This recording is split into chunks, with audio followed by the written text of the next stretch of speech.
الرحمن الرحیم دوستو بھائیوں، جیسا کہ اس سے پہلے وقف اور اوقاف کے بارے میں کچھ معلومات آپ کو بتائے تھے، اب وصیت کے بارے میں کچھ معلومات آپ کو بتاتا ہوں۔ قرآن مجید میں اللہ رب العالمین نے بڑی وضاحت کے ساتھ میں وصیت کا حکم دیا ہے، اور جہاں جائیداد کی تقسیم کا سورہ نساء میں تفصیل کے ساتھ بیان آیا ہے، وہاں پر اللہ رب العالمین نے بار بار جائیداد کی تقسیم کے آیتوں میں من بعد وصیت کے بعد، یعنی جائیداد کی تقسیم ہوگی وصیت کے بعد، تو معلوم یہ ہوا کہ ہر انسان جس کے پاس جائیداد ہے، جس کے پاس مال ہے، اس کو وصیت کرنا چاہیے۔ قرآن مجید میں اللہ رب العالمین نے فرمایا کتب علیکم اذا حضر احدکم الموت ان ترک خیرا الوصیۃ للوالدین والاقربین بالمعروف حقا علی المتقین، کہا کہ تمہارے اوپر جب تم میں سے کسی کو موت حاضر ہو تو اس کے لیے وصیت چھوڑ جانا بہتر ہے۔ وصیت چھوڑ جانا بہتر ہے۔ کس کے لیے وصیت کرنا ہے؟ والدین کے لیے، رشتہ داروں کے لیے، جی۔ اور یہ حقا علی المتقین، یہ متقی لوگوں کے اوپر حق ہے۔ سورہ بقرہ آیت نمبر 180۔ نبی کریم صلی اللہ علیہ وسلم کا ارشاد ہے ما حق امرئ مسلم لہ شیء یوصی بہ یبیت لیلتین الا وصیتہ مکتوبۃ عندہ، یعنی کسی مسلمان کے اوپر یہ لازم ہے، حق ہے کہ وہ وصیت کرے اور رات اس کے پاس 2 راتیں نہ گزرے مگر یہ کہ وہ وصیت اپنے پاس لکھی ہوئی رکھے۔ مطلب یہ ہے کہ آدمی کو جب اس کی عمر کے حساب سے اور اس کا وقت دیکھ کر اس کو چاہیے کہ وہ وصیت اپنے پاس لکھ کر چھوڑے اور بتائے کہ کب موت آئے گی، کیا ہے، کوئی بھروسہ نہیں ہے، لیکن وصیت لکھ کر رکھنا چاہیے۔ تو شریعت میں شارع علیہ السلام نے موت کے وقت میں ثلث مال، یعنی 1/3 مال کا 1/3 حصہ اللہ تعالیٰ کی مہربانی اور اس کے لطف و کرم سے بندے کے اعمال صالحہ کے اس کے مرنے کے بعد بھی اس کو ویسے ہی ثواب پہنچتا رہے گا جیسے زندگی میں اس نے محنت کی ہے اجر و ثواب کے لیے۔ نبی کریم صلی اللہ علیہ وسلم کا ارشاد ہے ان اللہ تصدق علیکم عند وفاتکم بثلث اموالکم، فرمایا تمہارے لیے اللہ رب العالمین نے تمہیں یہ صدقہ کیا تمہارے اوپر کہ تم موت کے وقت میں اپنے مال کا 1/3 حصہ اللہ کے راستے میں کیا کرو؟ وصیت کرو۔ تو یہ ابن ماجہ کی حدیث ہے۔ تو جو وصیت کرنے والا ہے، جو وصیت کرنے کے بعد میں اس کی موت کے بعد میں اس کی وصیت کو مانا جائے گا اور اس کا ثواب اس کو ملتا رہے گا، اور یہ وصیت اقرار کرے لوگوں کے سامنے کہ بھی میں ایسا کر کے جا رہا ہوں، یا کہ اگر وہ گونگا آدمی ہے، بول نہیں سکتا ہے، بیمار ہے، تو اشارے سے جس سے کہ وہ سمجھا جائے کہ اس نے وصیت کی ہے یا وصیت کرنا چاہتا ہے، یا لکھ کر بتا دے لوگوں کو، تو اپنی اقرار یا ہاتھ سے لکھ کر یا کہ اشارے سے کسی بھی طرح سے اپنے ورثاء کو بتا دے، اور اس کی صحت پر اور اس کے مستحب ہونے پر لکھنے کے بعد میں وصیت کو پھر لوگوں کے سامنے گواہ بھی مقرر کرے۔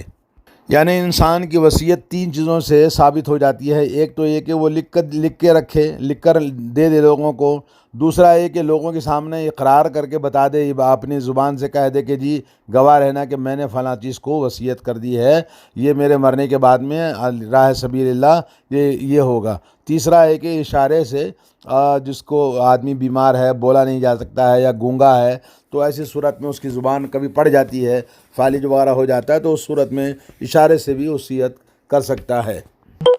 وصیت کا حکم قرآن مجید میں اور سنت رسول اللہ میں اور اجماع سے ثابت ہے۔ اللہ تعالیٰ کا فرمان ہے یا ایھا الذین آمنوا شہادۃ بینکم اذا حضر احدکم الموت، جب تم میں سے کسی کو موت حاضر ہو تو تم میں سے کسی کو گواہ مقرر کرو، اے ایمان والو، حین الوصیہ، وصیت کے وقت میں، اثنانی، یعنی 2 آدمیوں کو گواہ بنائیں گے۔ اور اسی طرح سے اللہ سورہ مائدہ میں ہے، اللہ تعالیٰ نے فرمایا من بعد وصیۃ یوصی بہا او دین۔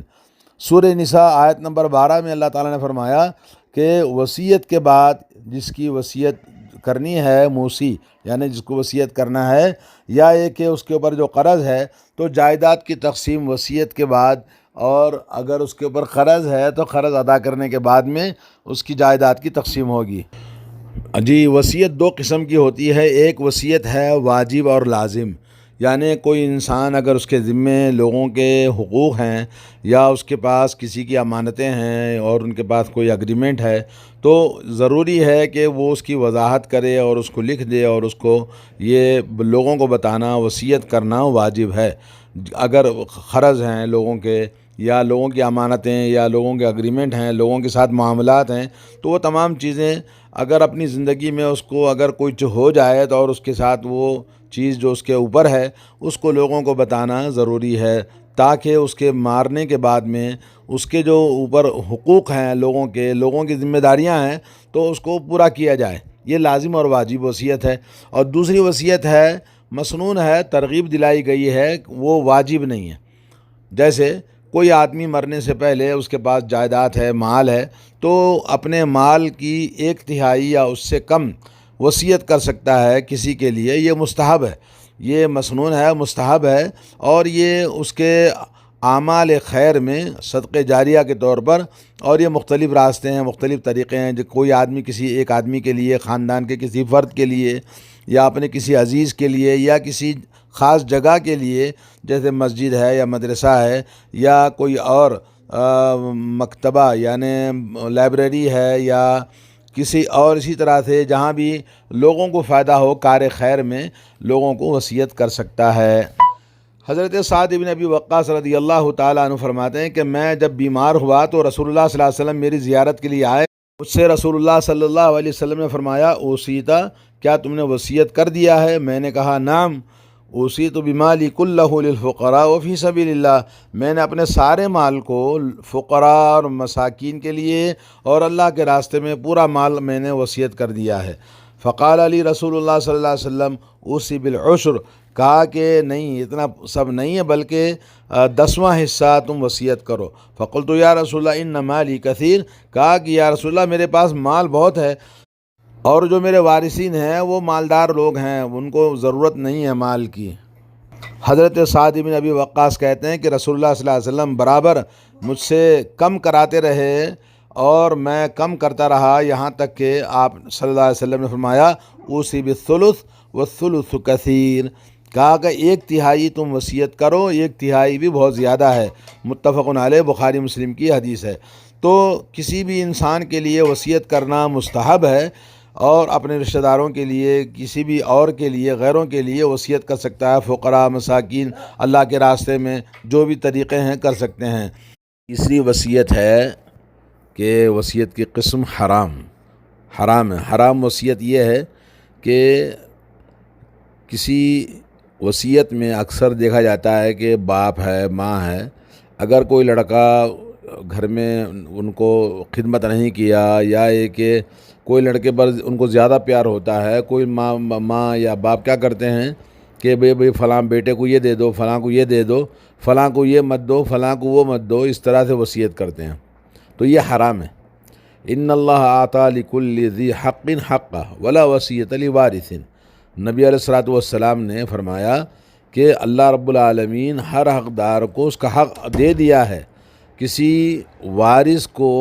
وصیت کرنا حرام ہے، جائز نہیں ہے۔ کیوں؟ اس لیے کہ اللہ رب العالمین کا فیصلہ اور اس کے حکم کے خلاف، اس کے مخالفت میں آدمی اگر فیصلہ کرتا ہے تو اللہ رب العالمین کے حکم کی خلاف ورزی کرتا ہے، اور یہ بہت بڑا گناہ ہے، گناہ کبیرہ ہے۔ حضرت ابن عباس رضی اللہ تعالیٰ عنہ فرماتے ہیں الاضرار فی الوصیۃ من الکبائر، کہ وصیت میں کبیرہ گناہ ہوگا اگر کوئی آدمی کسی وارث کو نقصان پہنچائے گا، جیسا کہ بعض لوگ کرتے ہیں جی، اور یہ اپنی مرضی سے وصیت کرنا وارثین کے لیے جائز نہیں ہے، کیونکہ وارثین کا اللہ رب العالمین نے تقسیم کیا، اسی کے مطابق کرنا ہے۔ اگر اس میں کوئی گھوٹالا کرتا ہے، کوئی ماں باپ کچھ کہتا ہے، ماں کچھ کہتی ہے، تو یہ حرام ہے اور اس طرح سے نہیں کرنا چاہیے۔ اور چوتھی قسم ہے وصیت کی مکروہ۔ مکروہ کے معنی یہ ہے کہ انسان خود غریب ہو اور اس کے پاس زیادہ مال نہیں ہے اور اس میں وصیت کرے تو جائز نہیں ہے. کیونکہ اس کے رشتہ دار جو اس کے گھر والے ہیں، غریب لوگ ہیں، وہ زیادہ حقدار ہیں کہ ان کو ان کے پیسوں کی ضرورت ہے. اس کے جو تھوڑا بہت مال ہے اس میں وصیت نہ کرے بلکہ اپنے گھر والوں کے لیے چھوڑ کر چلا جائے. جیسا کہ ایک صحیح مسلم کی حدیث میں آتا ہے کہ دینار انفقتہ علی اہلک اعظمها اجرا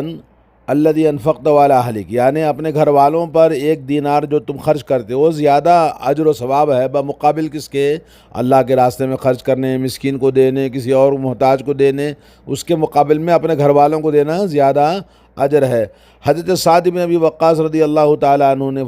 حدیث میں جیسا کہ اوپر گزر چکا ہے، انک انتظر، اگر تم اپنے گھر کے وارثین کو پیسے چھوڑ کر، مال چھوڑ کر مالدار بنا کر جاؤ، خیر من انتظرہم عالۃ، یہ زیادہ بہتر ہے کہ تم ان کو غریب بنا کے چلے جاؤ وصیت کر کے، کہ یہ وہ بعد میں لوگوں کے پاس میں جی ڈھونڈتے رہیں، مانگتے رہیں، یہ اچھی بات نہیں ہے. اور انک لن تنفق نفقۃ تبتغی بہا وجہ اللہ، اگر تم اپنے مال کو جو بھی خرچ کرو گے اس کا مقصد اللہ تعالیٰ کی رضامندی ہوگی، الا اجرت بہا، تو تم کو اللہ تعالیٰ ضرور اجر دے گا، چاہے اپنے گھر والوں کو ہی آپ چھوڑ کے جائیں. حتیٰ ما تجعل فی امراتک، یہاں تک کہ آپ اپنی بیوی کے منہ میں جو نوالا ڈالتے ہو، کھلاتے ہو پیار سے، وہ بھی اجر اللہ نے رکھا، اس کا بھی اجر ہے، اس کا بھی آپ کو بدلہ ملے گا. صحیح بخاری صحیح مسلم کی حدیث ہے. تو آپ سن چکے ہیں کہ وصیت میں کتنا مال دینا چاہیے، 1/3 یعنی 1/3، لیکن اور بھی کم کریں تو اچھا ہے، جیسے 1/4 حصہ ہے یا 5واں حصہ ہے تو اس سے زیادہ نہیں دینا چاہیے، ثلث سے اوپر نہیں ہونا چاہیے. اور اسی طرح سے وصیت میں یہ شرط ہے کہ وہ اس قابل ہو کہ وہ وصیت کر سکتا ہے، اپنا مال اس کی اپنی ملکیت ہو، اپنی مرضی سے وہ وصیت کرے، زبردستی کا نہیں. اور جس مال کی وصیت کر رہا ہے اس میں اس بات کی شرط ہے، نمبر ایک یہ کہ وہ مباح یعنی جائز اور اچھے کام کے لیے ہو، بھلائی کے لیے ہو، اور کسی کے گناہ کے لیے، کسی کی معصیت کے لیے وصیت نہ کرے. اور دوسرا یہ کہ جو آدمی موجود ہے اس کے لیے وصیت کرے اور اس کے وصیت کرنے میں کسی کا نقصان نہ ہو. اور جس کی وصیت کرتا ہے اس کو معلوم ہونا چاہیے کہ کس کو وصیت کر رہا ہے، ایسے ہی کھلے عام نہیں ہیں. جی سر، مختصر اتنی باتیں وصیت کے تعلق سے کافی ہیں. اب مگر جو آدمی وصیت کرنا چاہتا ہے وہ اہل علم سے، علماء سے رجوع کرے، قرآن و سنت کے مطابق کیسے وصیت کرنا چاہیے، اسلاف کس طرح سے کرتے تھے، صحابہ کرام کس طرح کرتے تھے اور کیسے کرنا چاہیے، تمام چیزیں معلوم کرنا ضروری ہے. بہرحال اللہ تعالیٰ سے دعا ہے کہ اللہ تبارک و تعالیٰ ہم تمام کو توفیق عطا فرمائے، اور جو بھی صاحب حیثیت ہے، صاحب مال ہے، صاحب جائیداد ہے، اس کو اپنی موت کے آنے سے پہلے جب حالات اس کے بگڑ جائیں، طبیعت خراب ہو، تو اس کو اللہ تعالیٰ سے ڈرنا چاہیے اور اپنے لیے صدقہ جاریہ کے طور پر، تاکہ اس کے مرنے کے بعد بھی اس کا اجر اس کو ملتا رہے، یا یہ کہ اس کے گھر میں، رشتہ دار میں، اولاد میں، یا یہ کہ باہر میں کوئی بھی جو قابل سمجھتا ہے ان کے لیے ان کا کچھ مدد کرنا ہے تو وصیت کر کے چلا جائے. اور وقف میں اور اس میں فرق یہ ہے کہ وقف ایک ایسی چیز ہوتی ہے جو ثابت ہوتی ہے اور اس کا فائدہ راہ سبیل اللہ ہوتا ہے، اور وقف جو ہے وہ کسی کی ملکیت نہیں ہوتی ہے.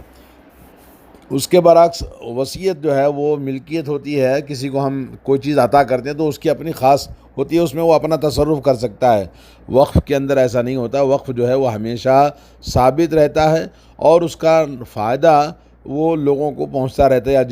یا جس کے لیے وقف کریں اس کو فائدہ پہنچتا رہتا ہے، وہ ملکیت نہیں بنتی ہے. اور وقف کے مال میں زکوٰۃ بھی نہیں ہوتی ہے، لیکن وصیت کے مال میں کسی کو ہم نے کچھ دیا ہے، وہ جب اس کا مالک ہو جائے گا تو اس میں زکوٰۃ بھی دینی پڑے گی. بہرحال اس کے بہت سارے احکام ہیں، لیکن اللہ تعالیٰ سے دعا ہے کہ اللہ تعالیٰ ہم سب کو توفیق عطا فرمائے. صلی اللہ علیہ نبینا محمد وعلی آلہ وصحبہ اجمعین.